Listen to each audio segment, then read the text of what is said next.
In this video, I'll talk about the things that came in your kit as well as your first homework project, and also some things that you'll find in the classroom that we'll be using for this course.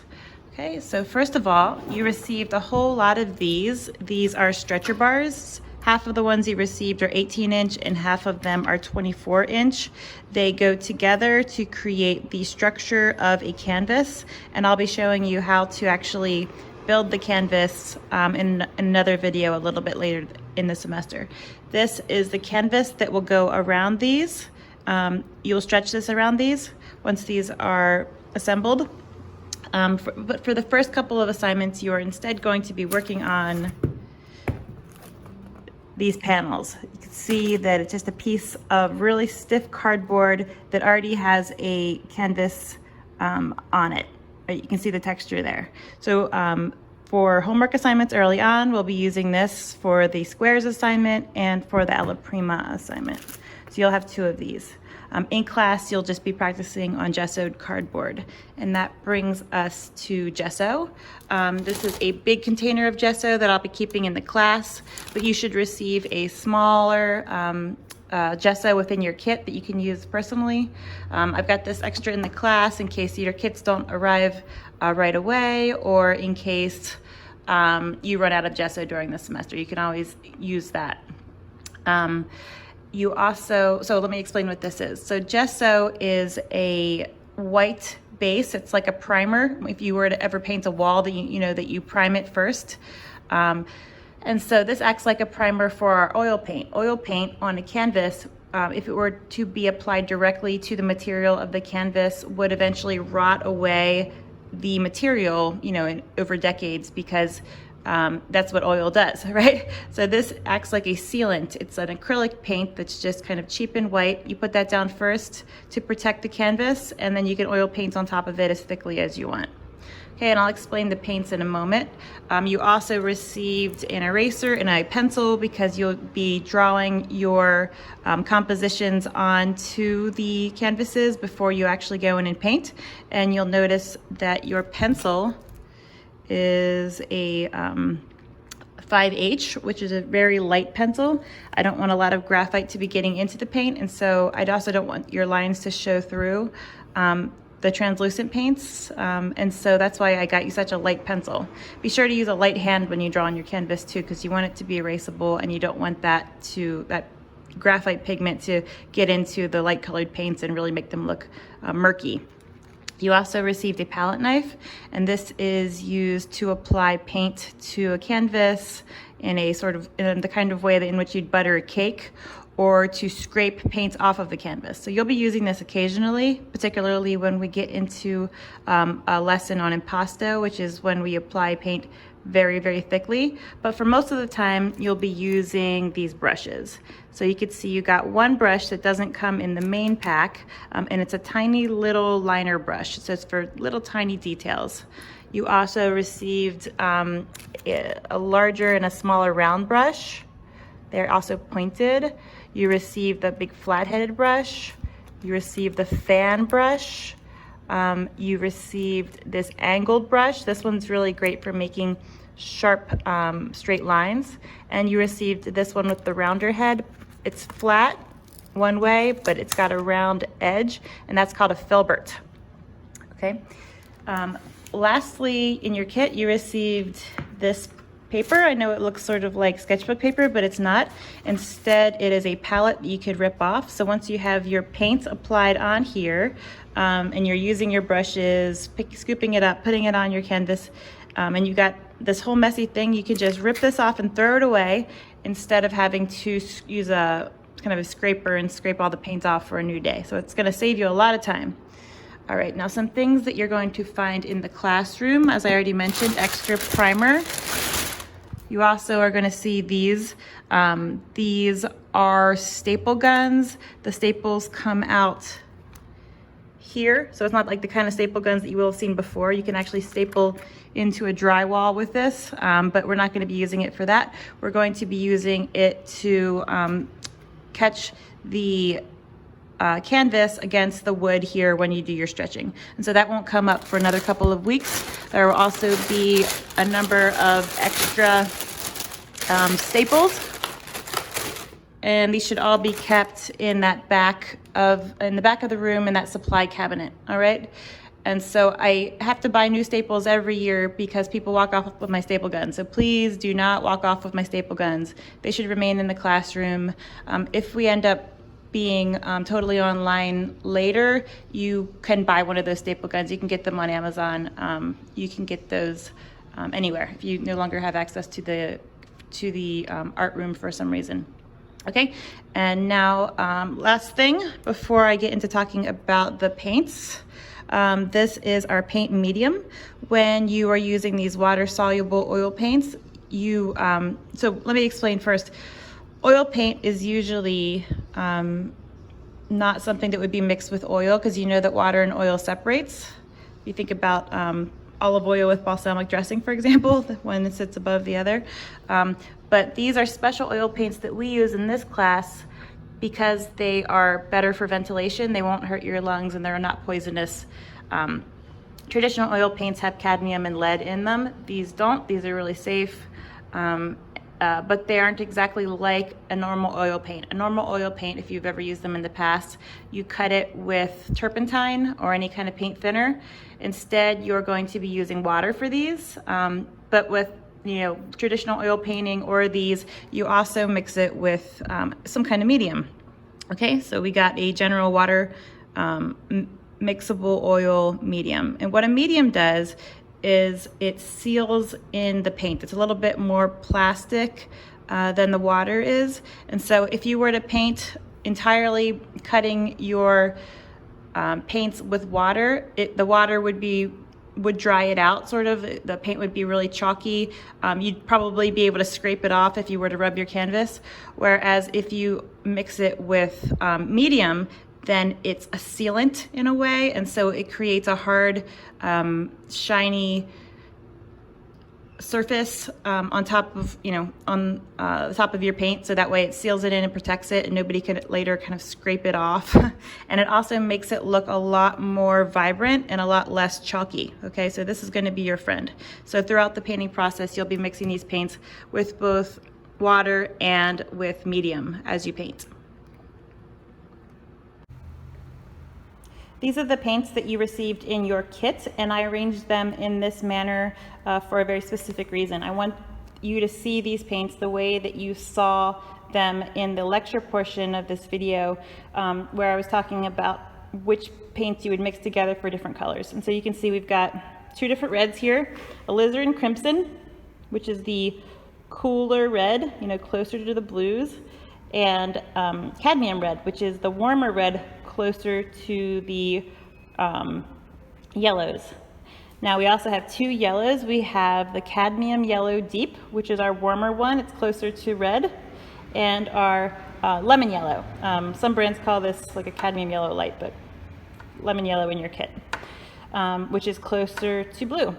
So with the blues, we have cerulean blue and our French ultramarine. The cerulean is closer to yellow, the French ultramarine is closer to red. So if you wanted to mix a pure, really intense, saturated secondary color, you would mix the ones next to each other here, just like we talked about in the video. So if you wanted to make a green that was really quite bright, you should mix these two together because they're closer together on the color wheel.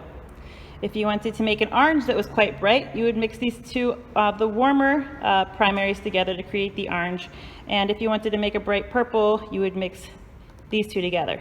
You can imagine if you mix this with this, it would make a terrible purple, even though technically not a terrible purple, but not what we would think of as purple. It would be more of a brownish color. And that color might be completely appropriate for some paintings. Sometimes you need that color. If you mix this with this, it's going to come up with a brownish color too, and sometimes you need that color. So in class, I want you to try mixing all different kinds of colors together to see what happens with them. It's not going to be the case that you're always going to want a really pure bright color. Now if you were to mix the two yellows together, you would get something in between them, like a general yellow. Same with these, you get sort of a general blue. Mix these two together, you get like a brick kind of red. And then you also received two browns. You got your raw umber, which is a really cool brown, and you have your burnt sienna, which is a really warm brown, almost an orange color. You also received black and white. Your white is going to be a very opaque paint, and the next part of this video I will be showing you what happens when you mix some of these paints together and talking about your first homework assignment. You can see I laid out my paint the same way as I had laid out the paints in the vessels before. So we've got our warm one, and I'll just say the names again so you can start to memorize.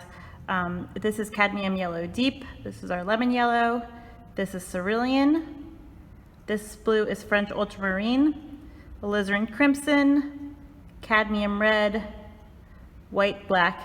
These ones are easy. And then we've got two different browns here. This is the oranger one, and it's called burnt sienna. And this is the ashier one, the one that's cooler, and it's called raw umber. All right, so I'm going to show you what happens when we mix some of these together. But first I want to talk about opacity. You can see when well, it's a white background, so this might be hard to see, but when I pull this out, you can't really see through the white very much. I'll pull all of them out. I'm gonna run out of fingers. Okay, you can see with this one, you can see through it a little bit when it's thin. See a little through the black one when it's thin too. This one, you really see through it. Okay, do you see the difference between this? You can see through the burnt sienna a little bit. Sorry, the raw umber a little bit. But this one, as soon as I started to pull it out at all, it became really thin and transparent, which means you can see through it like you're looking through stained glass. I also should note that I switched into paint clothing. You should always wear paint clothing in this class if you don't want to ruin your nice clothes. All right, let's see what happens with the lemon yellow. It's pretty translucent, probably, yeah, pretty translucent. This one's translucent too, not quite as much. Each one has its own level of translucency or opacity. Translucency means see-throughness, opacity means not see-throughness, basically.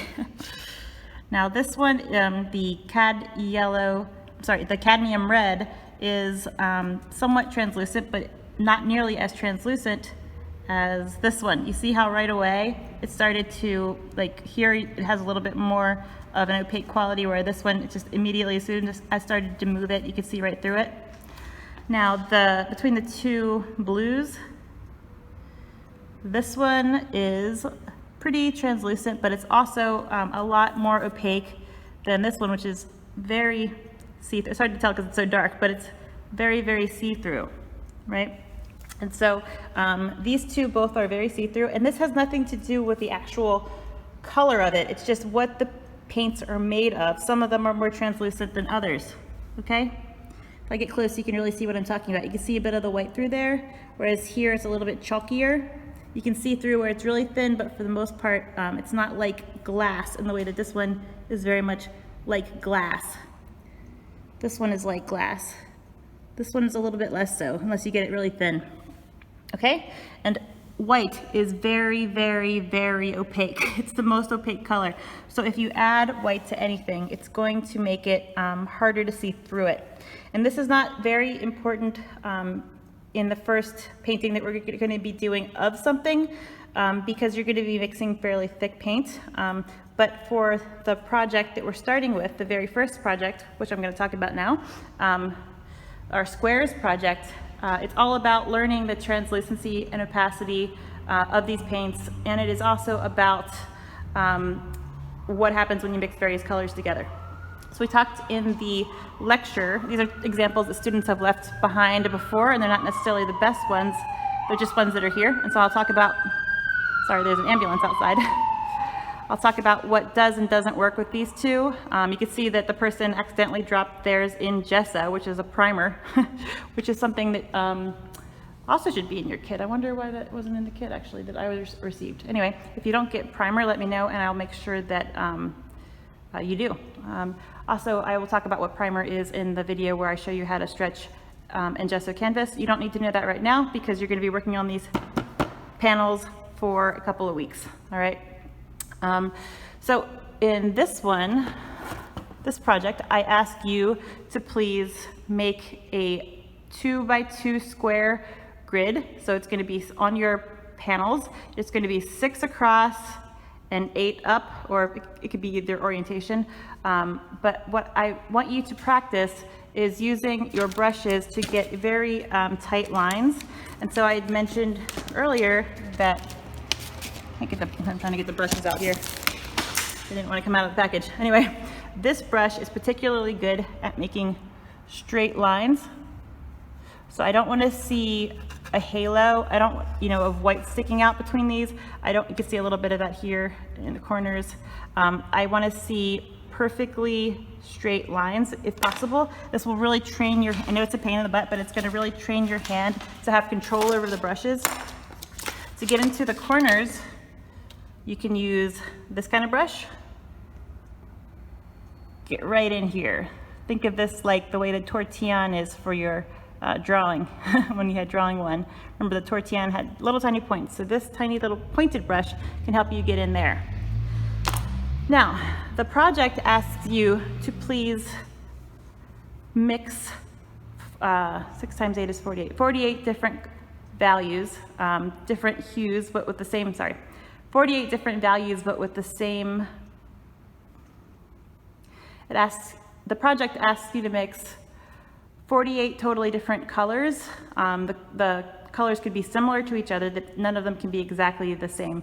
And I want you to get the value as close to the same as possible, but the hues should all be different. And so you'll remember that value refers to how dark or light a color is, whereas hue relates to whether it's warm or cold. So I don't care if these are warm or cold. They could be warm, they could be cold, they could be anything in between. They could be greens and purples all together, oranges, throw in any color you want can be in this project. But they should all be as close to the same darkness or lightness as each other. So you can make them all really dark, you can make them all really light, you can make them all middle tone. So in that regard, this person did not do as good of a job as this person. You can see, if you look at this and squint, some of these really pop out. Like that one is so dark, that one is so light. They're clearly not the same value. Squint and you'll see that this one really pops out as being way too light compared to the others. There's lots of different values all over the place here. This person did a much better job. Look at this and squint and you'll see that, well, ignore the gesso, but you'll see that this one sort of pops out, this green one up here, as being a little bit too light compared to the rest.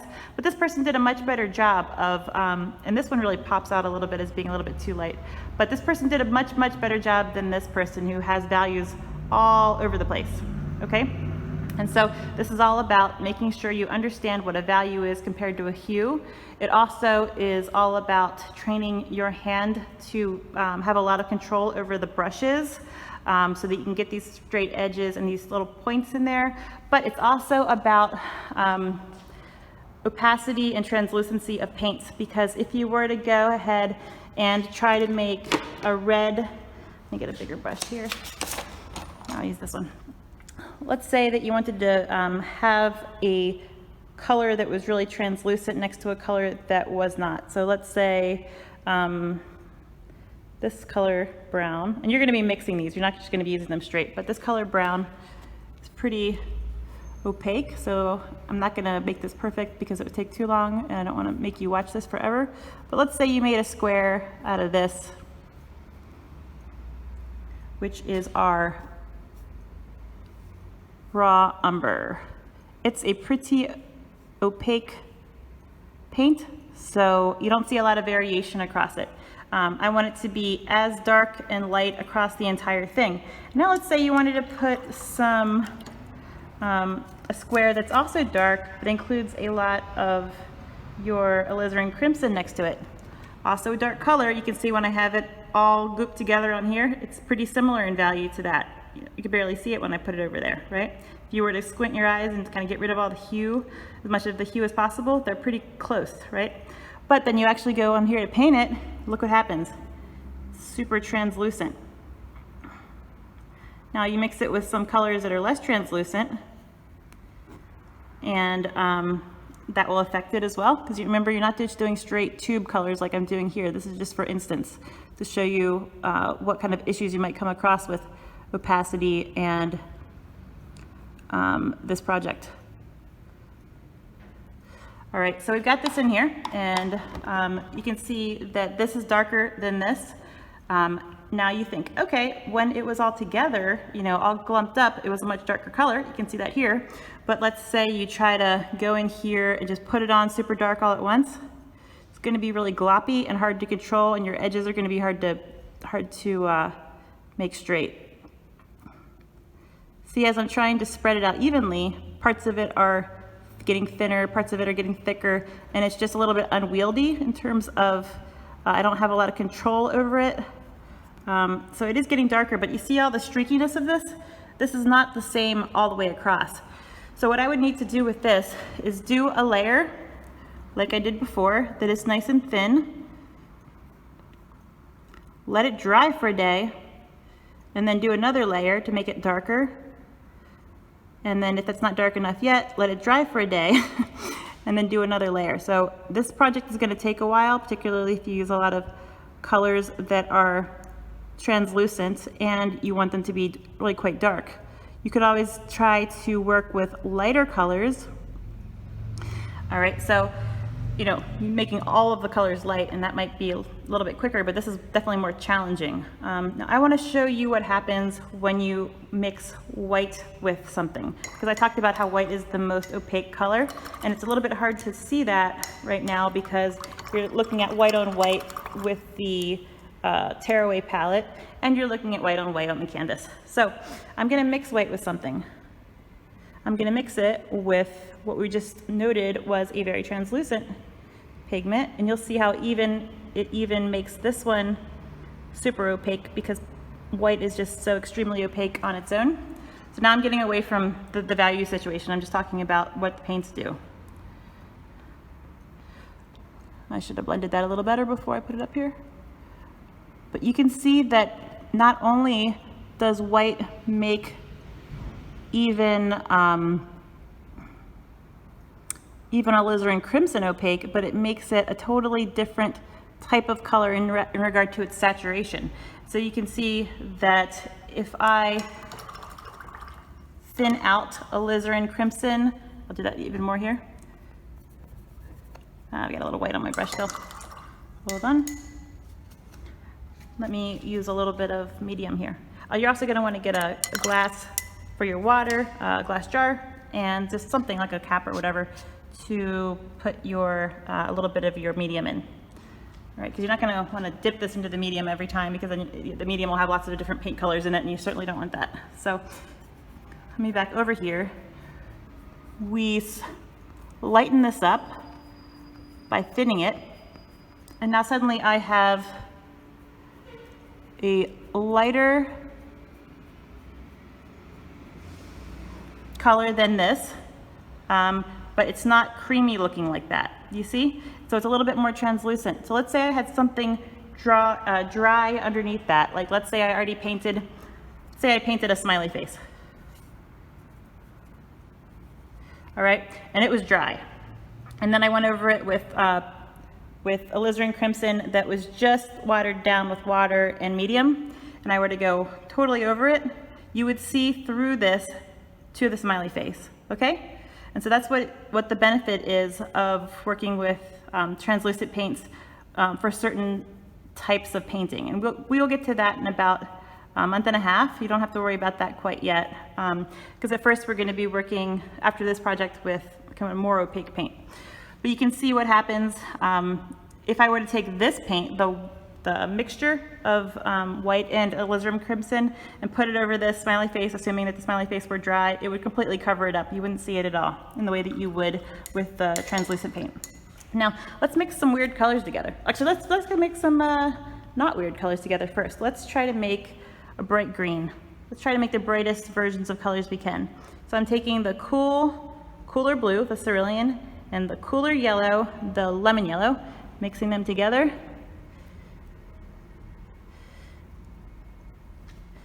And it makes a bright green.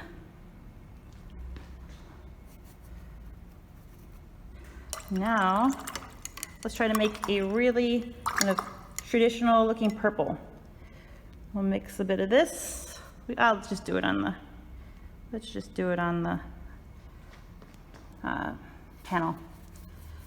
All right.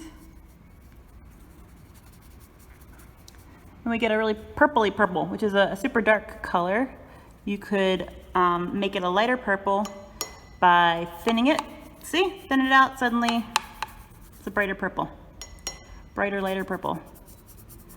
Or you could add white to it, and then it will not be the same kind of purple, but it will also be light. See the difference here? I can make it light like in there, or I could make it light like this. This is more of like a pastel, and this is more of a pastel, whereas this is a little bit less so. It's a little bit more vibrant still, even though it's light. Something can be light and vibrant.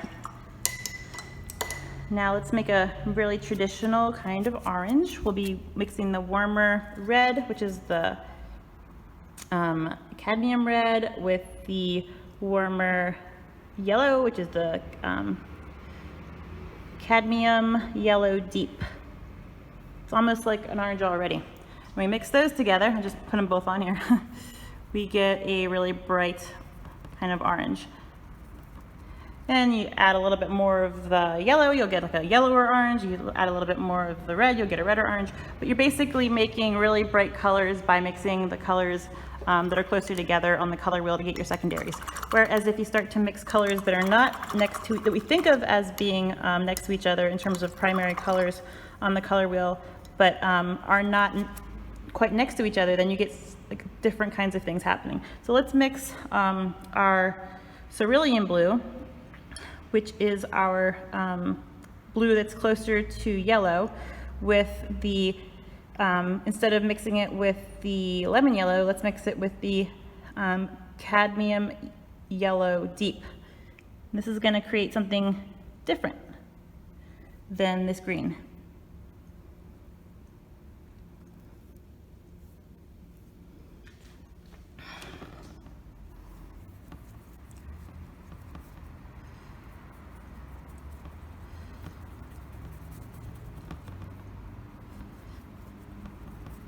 Still sort of a green, but it's sort of a earthy, mothy kind of thing going on, as opposed to this, which is more like a crayon green, right? Because they are not next to each other on the color wheel, even though they are, in terms of primaries, even though they are blue and yellow. And the same thing will happen if we mix, for instance, this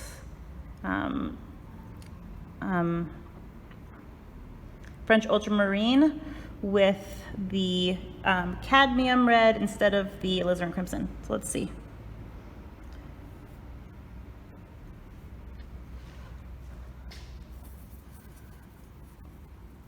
See, it's not exactly the purple you'd expect. Is it even a purple? Not sure. It's nothing like this, is it? It's kind of a mauve. Mauve, purple, very different. Okay. I also want you in class to not just mix around different primary colors to see what you can end up with. I also want you to try mixing them with the more achromatic colors, like your blacks, your white, of course, which we've already done, and your burnt umber, which is this one, and your raw umber, which is this one, and your burnt sienna, which is this one. Generally, when you mix black with something, it muddies it quite a bit in terms of making it darker, but something really interesting happens when you mix black with your absolute lightest pigment besides white, and that is your lemon yellow. You probably wouldn't expect. I think I mentioned this in the lecture. Let's take some black, not too much because black's really overpowering, and mix it with a good bit of lemon yellow.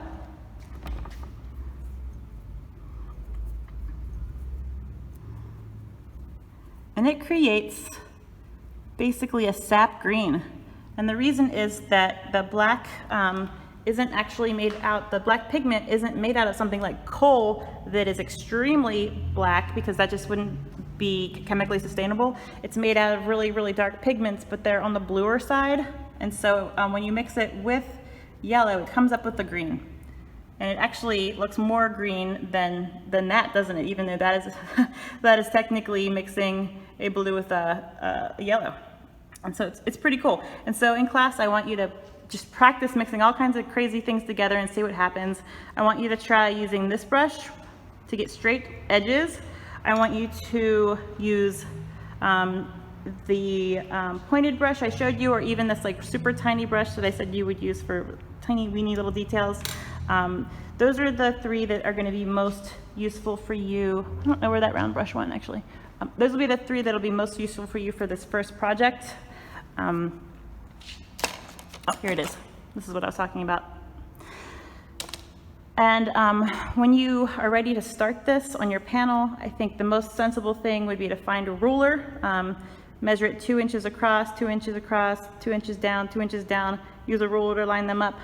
And your kit comes with an H pencil, and I mentioned that that is very light, and so it would make sense to draw your grid on with that, with not too heavy of a hand.